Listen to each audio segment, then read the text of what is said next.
Sungguh tragis akhir hidup Lekat Abdul Hadi, warga Jalan Kolonel Haji Burlian, lorong Masjid Al-Ridwan, Kelurahan Sukarame, Kecamatan Sukarame, Palembang. Lekat Abdul Hadi menemui ajal setelah tersengat listrik saat memperbaiki atap rumah. Jasadnya terbujur kaku yang berada di bawah genteng. Peristiwa nahas itu terjadi di Kecamatan Alang-Alang Lebar, Palembang.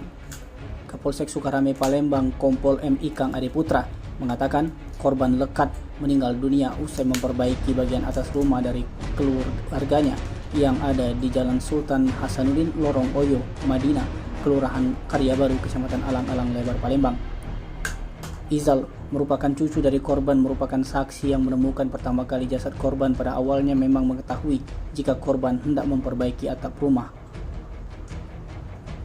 Kompol M. Ikang Adi Putra mengatakan saat saksi sempat berupaya membangunkan korban dengan dipanggil namun tidak respon.